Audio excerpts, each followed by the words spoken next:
noches, estamos con otro programa de Salud 10. Gustavo, Bueno, buenas noches. Muy buenas noches, Nacha otra vez en Salud 10. Y bueno, ¿qué vamos a tocar hoy? Primero, un feliz día a todos los trabajadores, que fue el viernes pasado. Y ahora, sí, ¿qué tenemos para hoy? Bueno, vamos a hablar una nota con el doctor Sebastián Polo, que es oncólogo, que nos habla de enfermedades, cómo prevenir las enfermedades oncológicas o cómo diagnosticarlas en etapa temprana. Tenemos al doctor Iglesias, que vamos a estar hablando sobre tiroides, y la licenciada en Educación Física, Andrea Videla, que vamos a estar hablando sobre las actividades que practica en su gimnasio. Muy interesante eso, así que esperemos tenerla más seguido, Andrea, porque realmente de todos los temas que habló nos quedaron muchos en el tintero. Es muy saludable y lo espera usted. Sí, me espera, sí. El doctor Corbellini, que es otorrinolaringólogo, también va a hablar de temas de su especialidad.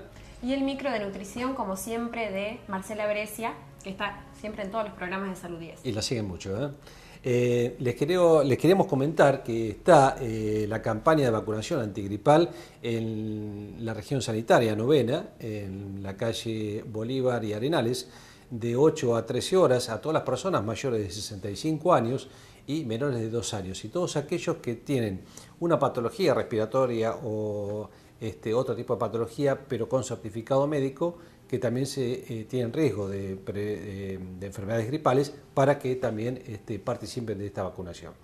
Bueno, vamos al programa. Vamos al programa.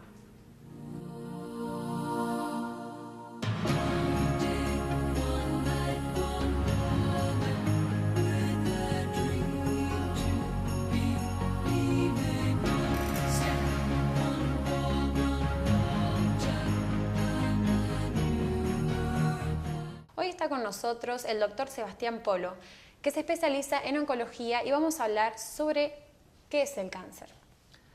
Bueno, el cáncer es nace a partir de unas células propias de cada organismo, a raíz de múltiples pasos y múltiples causales que hacen que una célula produzcan ciertas mutaciones sucesivas y que esa célula se desregule en cuanto al crecimiento. O sea, empieza a crecer sin el control que tiene normalmente el resto del cuerpo con cada célula. Entonces esta célula desregulada y que no está contenida por esos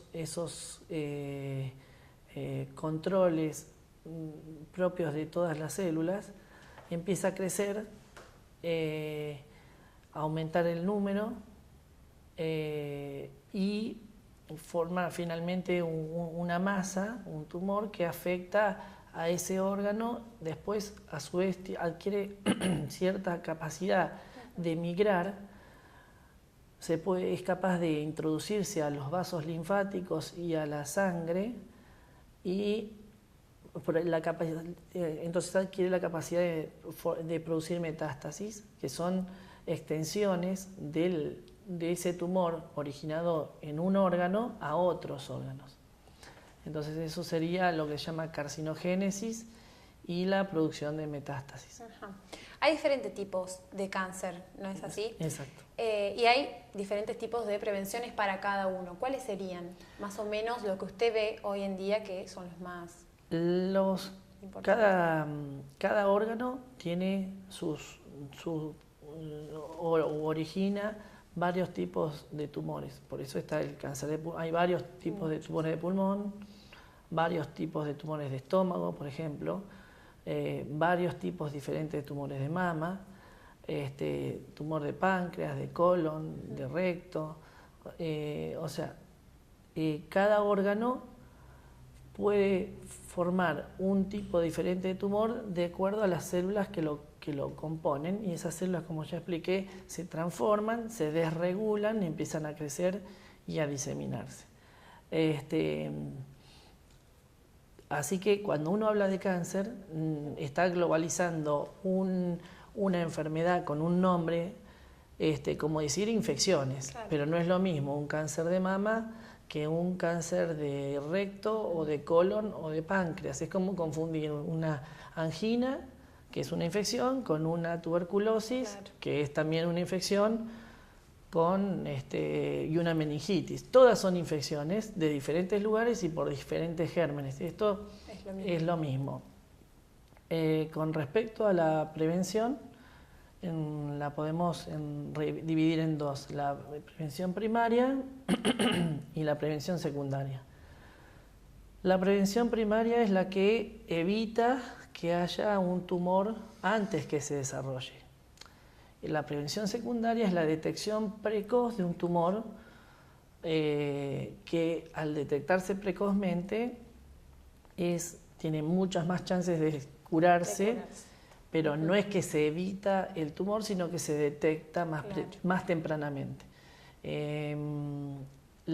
Un ejemplo de la prevención primaria es la actual vacunación contra el HPV para las mujeres, para las niñas, antes del inicio de relaciones sexuales, y que ahora está incorporado al calendario de vacunación nacional. Eso es un muy buen avance y es una vacuna contra 2 cepas del HPV, del virus del papiloma humano, que predisponen al cáncer de cuello uterino, cáncer de ano y cáncer de pene. Así que eso evita la diseminación por vía sexual del contagio y disminuye la frecuencia de cáncer de cuello provocada por el HPV. Claro. O sea, una cosa importante también es que se va a ver en los años próximos, venideros, menos incidencia seguramente de cáncer de cuello uterino, pero no que se va a desterrar, porque hay cáncer de cuello uterino que no está relacionado con el HPV o que está relacionado con otras cepas menos frecuentes del HPV, de las que sí se están vacunando con esta vacuna, ¿no? O sea, no va a reemplazar, sí. Eso lo digo porque la vacunación no va a reemplazar otro tipo de infecciones. No va a reemplazar al Papa Nicolau. Claro. Las mujeres, cuando tengan inicio de relaciones sexuales, van a tener menos posibilidad de tener un cáncer de cuello cuando hayan estado vacunadas, pero van a tener que igual hacerse el Papa Nicolau. Así es. No quiere decir esto que si yo me vacuné, nunca lo voy a tener. Exactamente. No, es una prevención. Sí, vas a tener mucho menos riesgo, claro, que una mujer no vacunada, pero sí deberías hacer el Papa Nicolau. Los estudios siempre. El control. Que el Papa Nicolau es una prevención secundaria, claro, no primaria, porque lo detecta precozmente. Claro. Ahí está, en el mismo tumor, el ejemplo. El Papa Nicolau, igual, como la mamografía en cáncer de mama, claro, o la fibrocolonoscopía en cáncer de colon, son prevenciones secundarias. Lo que hacemos es detectar precozmente una lesión para que tenga más chance de curarse. Así es. Para diferentes tipos de cáncer, la alimentación, ¿tiene que ver? ¿Las adicciones? Sí, bueno. La alimentación, por supuesto, si uno, por el tipo de alimentación, está en sobrepeso, el exceso de peso aumenta, por ejemplo, el tenor de estrógenos circulantes en la mujer, con lo cual la obesidad es un predisponente para tumor de mama. La dieta pobre en fibras es un predisponente, o la dieta occidental, que es baja en fibras, para tumores de colon. Y como vos decís, las adicciones, fundamental el cigarrillo, aumenta varias veces las probabilidades de cáncer de cabeza y cuello. No solo, uno siempre tiende a pensar en el cáncer de pulmón, pero no solamente. Claro, no tiene mucho cabeza que ver. Hay tumores de cabeza y cuello, o sea, de boca, laringe, orofaringe, todo lo que es cabeza y cuello, esófago, estómago, pulmón, y vejiga también. O sea que el cigarrillo es muy deleterio y mucho hace mucho mal. Pocos cigarrillos hacen menos mal que muchos, pero también hacen mal. O sea que no hay una dosis baja que uno pueda decir, bueno, fumo 2 o 3 cigarrillos y no fumo más. No, es mejor no fumar nada. Uno conoce gente que por ahí fumó de toda su vida y le decís, ¿por qué no dejas de fumar? Que tenés, bueno, las probabilidades de tener cáncer. Pero hay mucha gente que fumó toda su vida y muere de otra enfermedad y no de cáncer. Por eso a uno le cuesta dejar el cigarrillo. Eso es correcto. Lo que pasa es que estamos hablando de predisponentes y las causas del cáncer son multifactoriales. Esa persona tiene muchas más chances de tener un cáncer, pero no quiere decir que sí o sí lo va a tener. Claro. Tampoco es bueno agarrarse de eso para decir, bueno, yo fumo. No, claro, no es un factor predisponente fundamental, pero sí, es verdad que hay gente, es el factor predisponente de mayor peso para el cáncer de pulmón y tumores de cabeza y cuello. Pero no todo el mundo que fuma, es verdad, no todo el mundo que fuma lo tiene y no todo el mundo que no fuma no tiene cáncer de pulmón. Claro.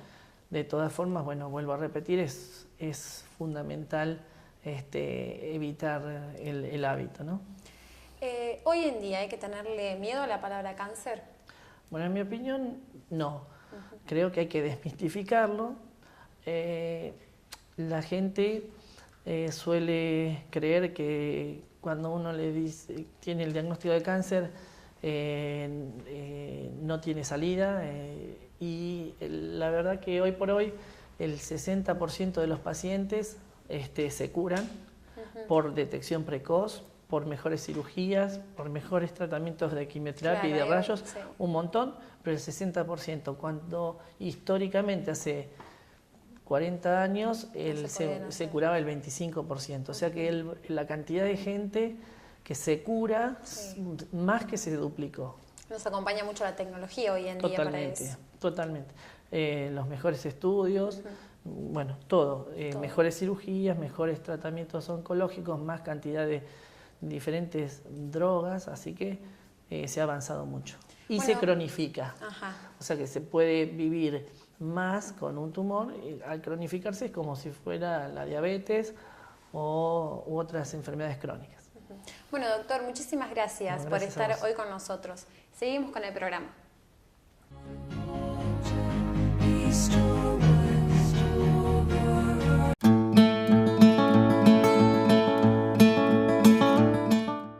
Hola, buenas noches. Hemos cambiado el fondo de nuestra imagen. Llegamos a lo que son las guías alimentarias nuevas. Quizás en anteriores ustedes han visto que había un camino azul con un montón de grupos de alimentos y estas guías alimentarias para la población argentina fueron realizadas en un consenso de varias instituciones, de la Sociedad Argentina de Nutrición, de Pediatría, del CESNI, que es un centro de estudios de nutrición infantil. Todos los graduados de nutrición hicieron un consenso y durante mucho tiempo se trató de consensuar y ver qué era lo que había que modificar de guías anteriores. Lo que van a notar de diferencia con las guías o las pirámides es que antes lo más importante del grupo de alimentación era el grupo de las harinas, de los cereales y demás. Se ha visto que a veces o por una mala interpretación o quizás por darle mayor importancia a este grupo de alimentos que son muy ricos, la gente comía mucho más cantidad y dejaba de consumir el grupo de verduras y frutas. Ahora, como ven, los espacios han cambiado y lo que tiene mayor importancia en nuestro consumo de alimentos es que las frutas y verduras debemos consumir lo más lo más importante del aporte calórico en la proporción de lo que consumimos por día. Ya hablamos, ¿se acuerdan en programas anteriores? Verduras y frutas, colorido, fibra, vitaminas, minerales. Muy importante empezar a acostumbrarnos a buscar formas de preparación que nos ayuden a poder incorporar este grupo de alimentos. Otro de los grupos que antes estaba en la base de la pirámide, que antes era la mayor cantidad de nuestro camino, verduras, legumbres, cereales, las pastas. Están permitidos, sí, son muy importantes, dan la mayor cantidad de energía, en hidratos de carbono de absorción lenta, útiles para la actividad física y por supuesto que estamos consumiendo alimentos pobres en grasas y que deberíamos que sean mayor cantidad integrales.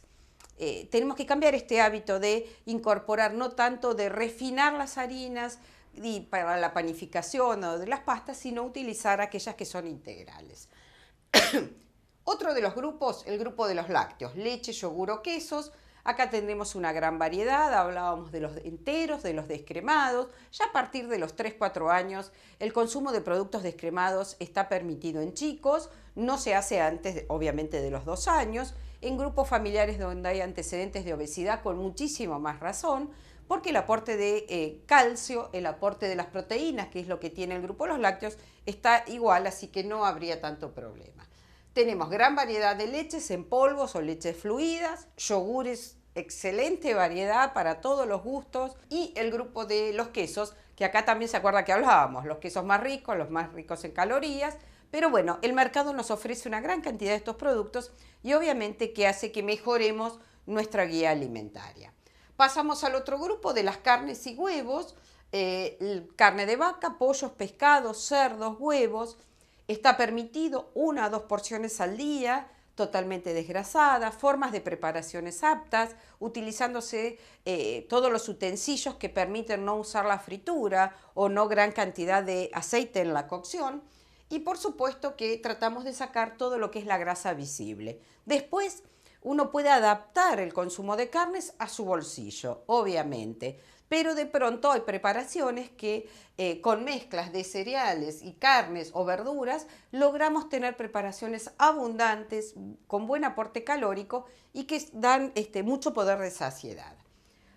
Pasamos al grupo de los aceites, las frutas secas y semillas. Justo hablamos en el programa anterior, esto es necesario utilizarlo. Hablamos de los aceites de buena calidad, los aceites de oliva, girasol o hacer una mezcla. Podemos poner en la aceitera 3/4 partes con aceite de girasol y 1 parte de oliva. Y de esa manera estamos consumiendo los omega 3 y omega 6 que realmente necesitamos. Ojo con, cuando habíamos hablado, las mantecas o las margarinas, este aporte de grasas tan importante. Con respecto a los opcionales, acá teníamos lo que habíamos hablado, los helados, la pizza, las empanadas, todas estas preparaciones que, como ven, si uno piensa que esto es la alimentación del día, fíjense el aporte de espacio que tienen en nuestras guías. Debemos consumir mucho de verduras y frutas, algo de cereales, las porciones de lácteos 2 a 3, 2 de carne y menor cantidad. Como ven, está centrado el agua, imprescindible, necesario para todos. Parte de los consejos que vamos a ir viendo hacen gran referencia a este valor tan importante como es el consumo de agua. Mayor actividad física. Todo tenemos que acompañarlo con una actividad física para poder metabolizar estos alimentos y lograr un peso adecuado. Y también aparece ahora en las guías alimentarias, que no las tenían las anteriores, es el menor consumo de sal. Ustedes vieron que ya hay leyes que prohíben o tratan de educar en el restaurante también a que no pongan los saleros. De esta manera estamos tratando de hacer un poco de lo que es la prevención en factores de riesgo cardiovascular. Así que bueno, presentación hecha de nuestras guías alimentarias para la población argentina. Empiecen a recordar y a tener en cuenta esta imagen, porque es lo que tenemos que tratar de fomentar todos los días y lograr en nuestra alimentación que esto sea la alimentación saludable. Gracias y nos vemos en un próximo programa.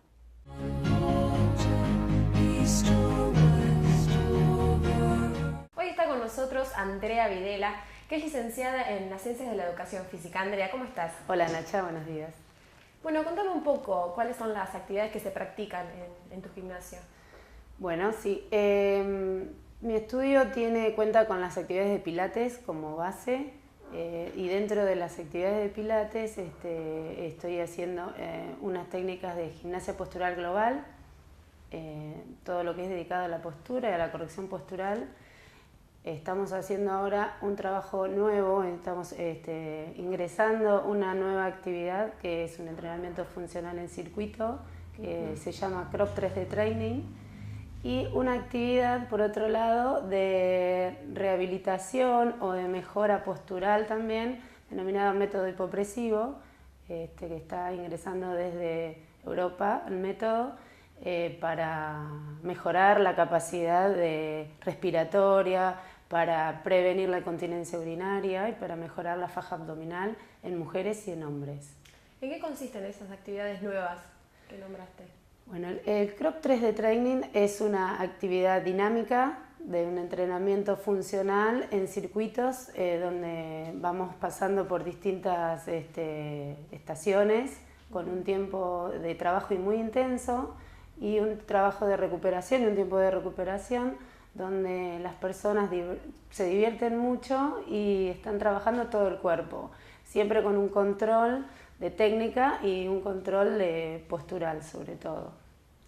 Y el método hipopresivo, por otro lado, es un trabajo de mucha conciencia postural, de mucho trabajo de respiración y donde en su mayoría están yendo mujeres, pero también es un trabajo para recuperación de todo el cuerpo integral, donde el suelo pélvico es el que más actividad tiene en el trabajo de la respiración, porque estamos activando toda la faja abdominal y estamos mejorando la capacidad respiratoria y por otro lado vamos a tener una buena respuesta a nivel faja abdominal. Así es. Tenemos que tener una alimentación previa, nutritiva, para hacer este tipo de actividades. Y siempre la buena alimentación es indispensable para una actividad física y para una mejora de calidad de vida.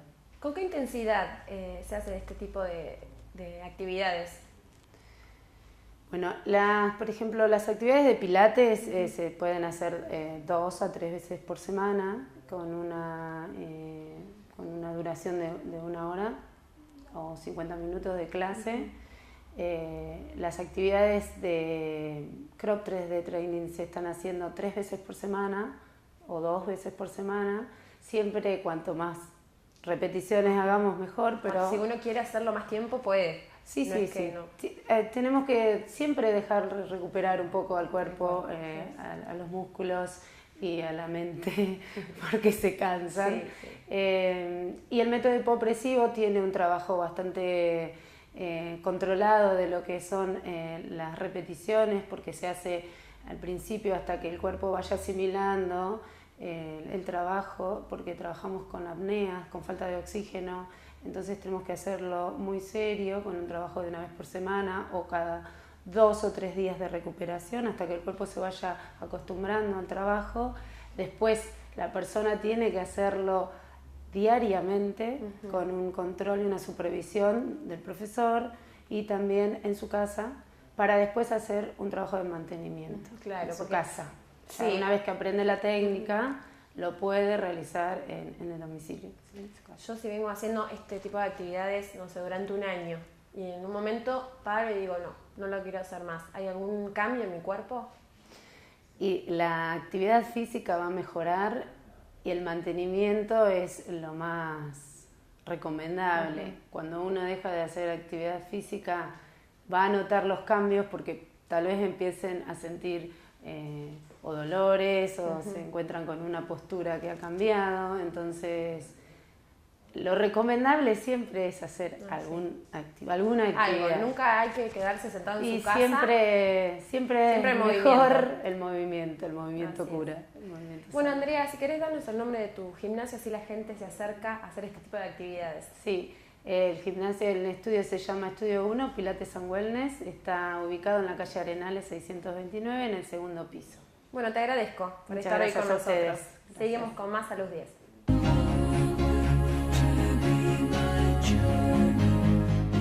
Hoy está con nosotros el doctor Daniel Iglesias, que se especializa en cirugía general, y hoy vamos a hablar un poco de lo que es el nódulo tiroides. Hola, doctor. ¿Cómo andamos? Muy bien. Bueno, es una patología bastante frecuente en la población general, aproximadamente el 6% de la población general tiene nódulo de tiroides. Es muy importante el diagnóstico del nódulo de tiroides porque en base a eso vamos a poder certificar cuáles van a ser quirúrgicos y cuáles pueden ser potencialmente cáncer de tiroides, que eso es donde lo importante cuando uno diagnostica un nódulo de tiroides es enfocarse en eso, porque esos son los que van a ser operables.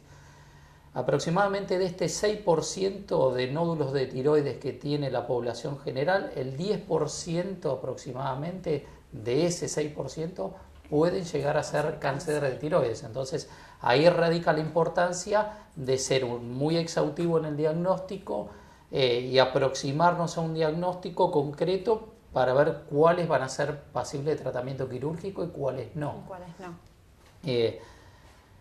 La población es muy amplia que padece los nódulos de tiroides, desde personas menores de 20 años hasta personas de más de 65 años. Se habla que el rango etario, o sea, el grupo de mayor riesgo de padecer cáncer de tiroides dentro de esos nódulos de tiroides son los que están por debajo de los 20 años o por los que están por arriba de los 65 años. Esos son los grupos más donde se da con más frecuencia el cáncer de tiroides, pero a su vez el grupo que nos consulta en forma diaria son las mujeres entre 20 y 65 años, que son las que por algún estudio, que puede ser una ecografía, que se haya pedido por un hipotiroidismo, por una sintomatología tiroidea, le encuentran un nódulo en la tiroides. Ese grupo es el que menos frecuencia tiene de cáncer de tiroides, pero a su vez es el que mayor patología tiene. Entonces es el que hay que enfocarnos muy de cerca para hacer un diagnóstico.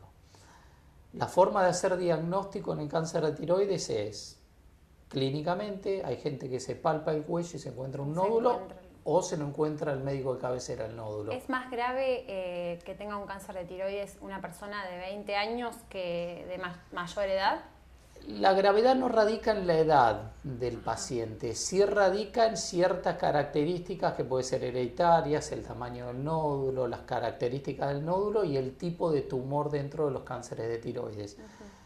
Pero bueno, lo importante es que cuando el paciente va a la consulta o porque se encontró un nódulo en el cuello y bueno, tiene la sospecha de que puede ser de tiroides, o porque siente alguna sintomatología que puede ser atribuible a una falla en la función de la glándula tiroides, que puede estar funcionando en más, que es el hipertiroidismo, o en menos, que es el hipotiroidismo, y entonces el médico de cabecera o el clínico o el endocrinólogo le pide una ecografía.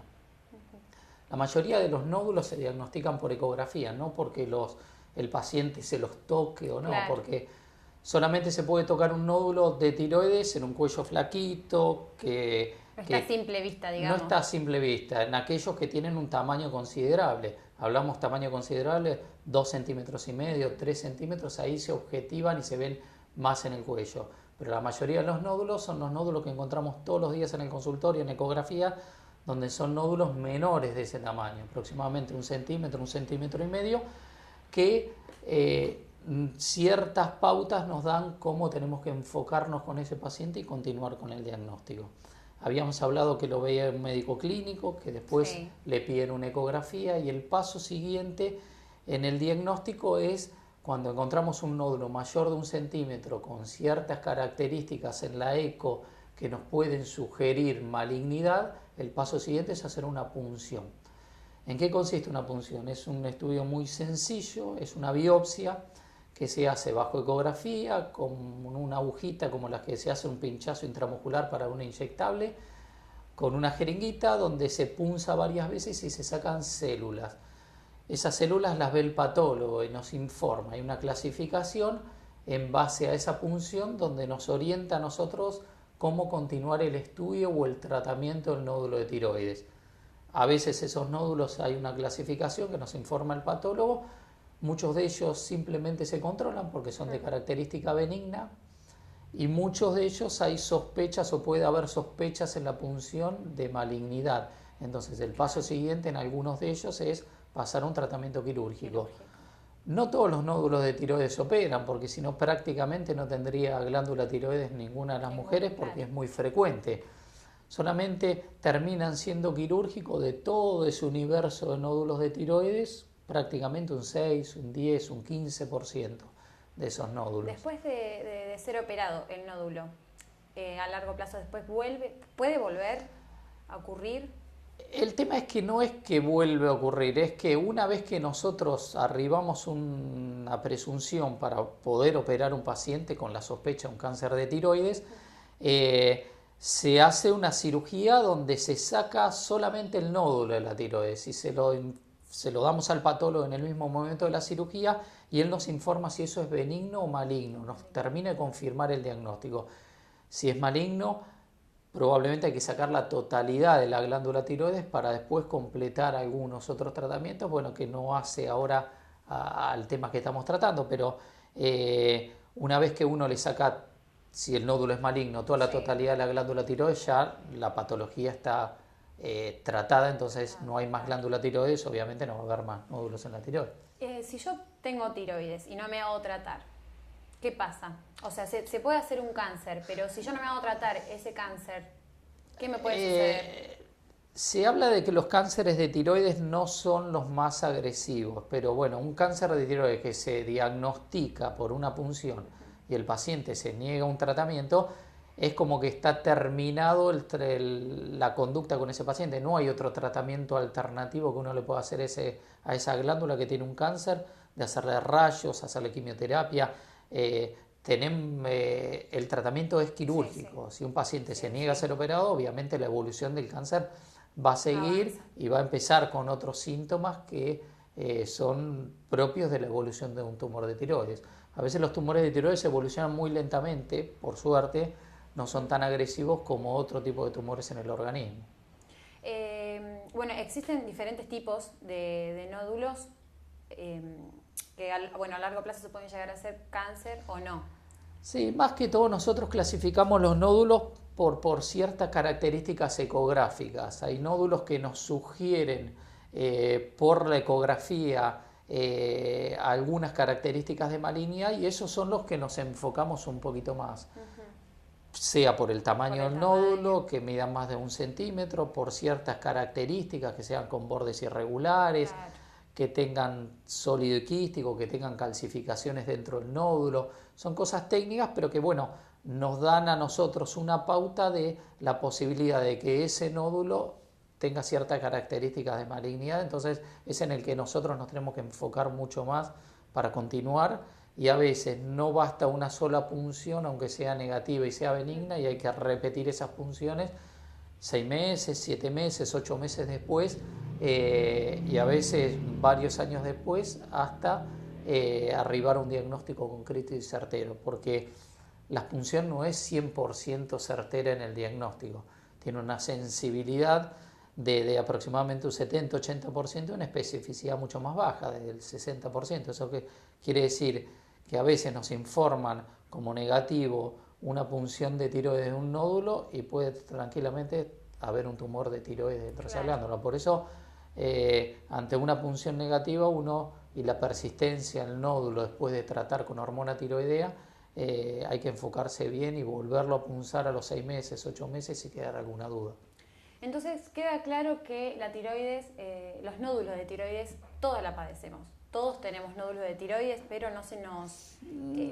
No es que todos lo tenemos, solamente el 6%, entre el 6 y el 10% de la población padece nódulo de tiroides, que es muy importante porque si hoy pensamos que Azul tiene 60.000, 70.000 habitantes, un 10% son prácticamente 6.000, 7.000 personas que tienen nódulo de tiroides, es una cifra importante. De esos nódulos de tiroides no todos van a ser pasibles de punciones, no todos van a terminar en cirugías, no todos van a terminar siendo cáncer de tiroides. Solamente de esos 10% de la población, por ejemplo de Azul, que tiene nódulo de tiroides, solamente el 6% al 10% pueden llegar a ser un cáncer de tiroides. Ajá. Bueno, como para terminar el tema de los nódulos de tiroides, ¿qué consejos nos da? ¿Le da usted a la gente para prevenir? Los consejos no es que uno tiene que hacer una pesquisa y de acá salir y pedirle a su médico clínico que le haga una ecografía de tiroides, porque la realidad es que no tiene mucho sentido porque se estarían haciendo una cantidad impresionante de ecografías donde realmente no es necesario. Pero en aquellos pacientes que tienen antecedentes hereditarios de haber tenido en la familia algún cáncer de tiroides, algunos de sus familiares, tiene una edad entre los 40 y 60 años o más de 60 años, o en aquellos que se ha tocado algo, siente alguna sintomatología en el cuello que le sugiere, sí, el mismo médico clínico solamente le va a pedir una ecografía. Y en base a eso veremos si aparece un nódulo. Los pasos siguientes, todos los médicos clínicos y los endocrinólogos saben cómo continúan los algoritmos de tratamiento y de diagnóstico de estos nódulos. Pero bueno, esto es más o menos un enfoque bastante global de la patología. Muy bien, bueno, doctor, muchísimas gracias por estar hoy con nosotros. Y bueno, seguimos con el programa.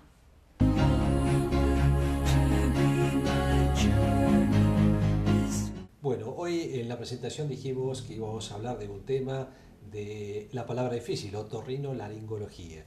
Y para esto invitamos a un especialista que es el doctor Leandro Corbellini, que le agradecemos que estés hoy con nosotros, Leandro. Bueno. Sos bastante nuevo en Azul, así que realmente es una bienvenida importante que estés acá en nuestro medio.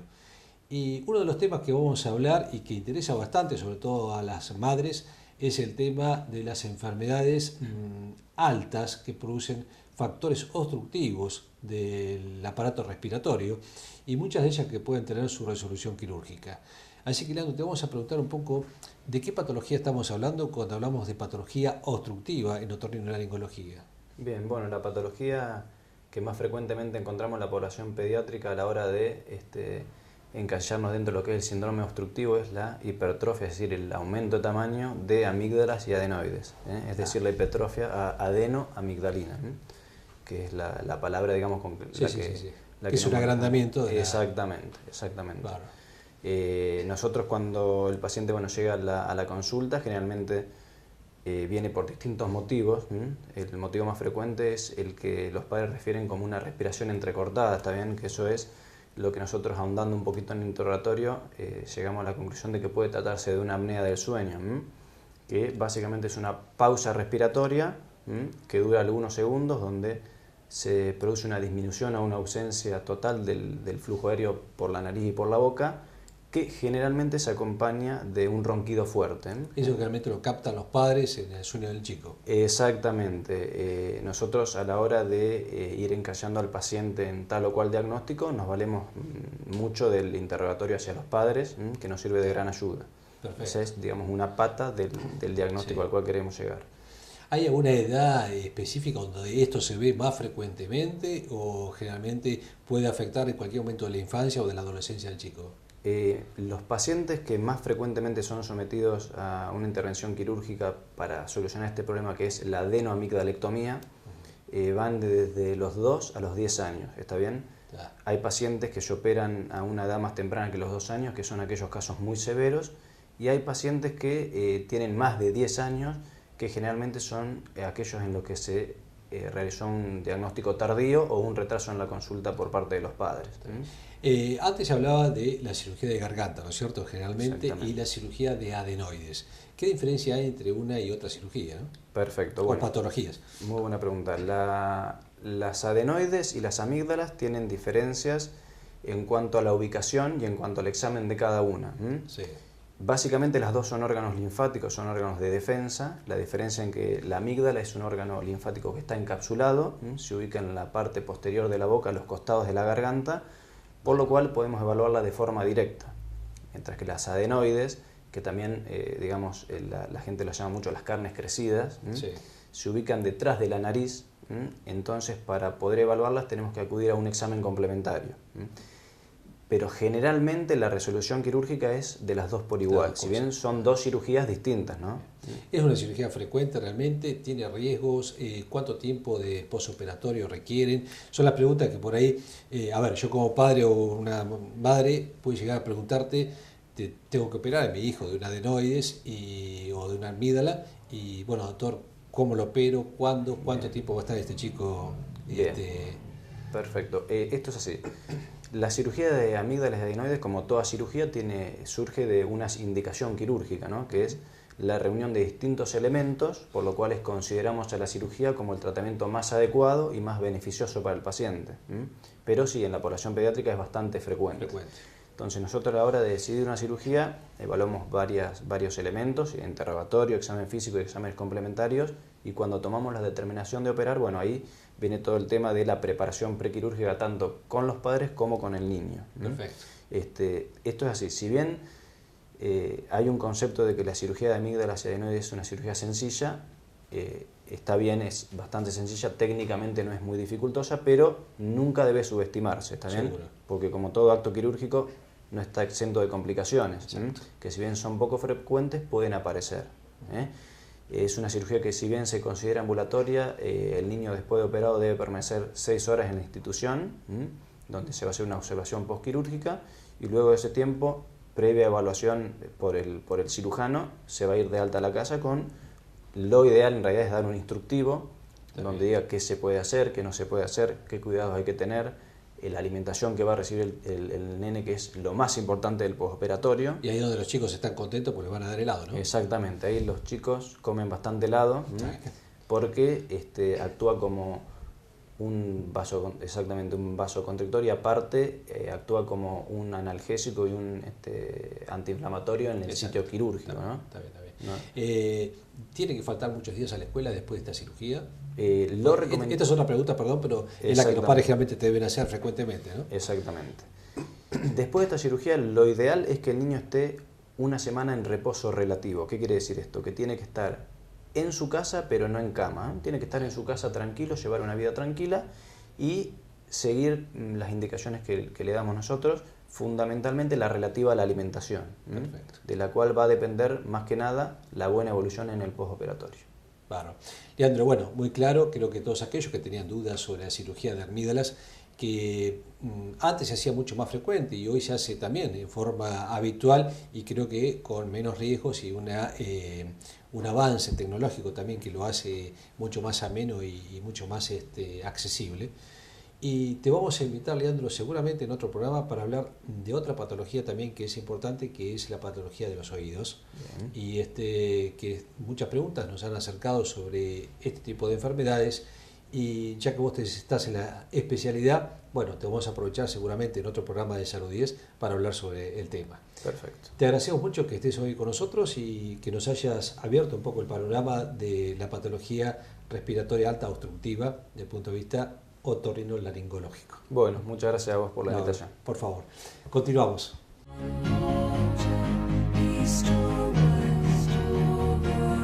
Llegamos al final del programa, Gustavo. ¿Te gustó?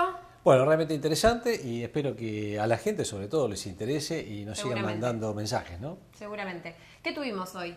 Bueno, hablamos con el doctor Sebastián Polo de temas de oncología, hablamos con un especialista en otorrinolaringología, el doctor Corbellini. Gustavo Iglesias, la licenciada en Educación Física Andrea Videla y el micro de nutrición de Marcela Brescia. Y bueno, en programas posteriores hemos hecho una nota con un grupo de autoayuda de enfermedades oncológicas, lo vamos a poner en los próximos programas, que es muy, muy interesante. También con el Centro de Equinoterapia Muchas Gracias de acá de Azul, también estuvimos hablando sobre el tema. Bueno, muy lindo, muy interesante. No se pierdan los próximos programas y cuidado porque ya ha cambiado el clima, ya se nos ha venido el otoño y se nos viene el frío y van a venir muchas enfermedades fundamentalmente respiratorias. Sigan escuchándonos todos los lunes a las 21 horas y podemos alcanzarle más temas de prevención y educación. Agradecemos a todos por seguirnos todos los lunes, a la gente de Tapalqué, Azul, y bueno, que nos miren que va a estar muy interesante. Y vamos a estar en Tapalqué muy pronto, ¿no? Muchas gracias.